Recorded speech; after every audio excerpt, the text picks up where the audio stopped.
Just got a new Mora. Let's take a look at it.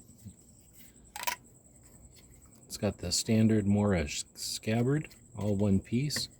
This one has the chisel point front. And I haven't had one like this before, but I thought it might be useful for carving and for doing projects. This one is a carbon steel blade, so it's going to be as strong and durable. It's got the really nice Mora grip with really good front and back stop.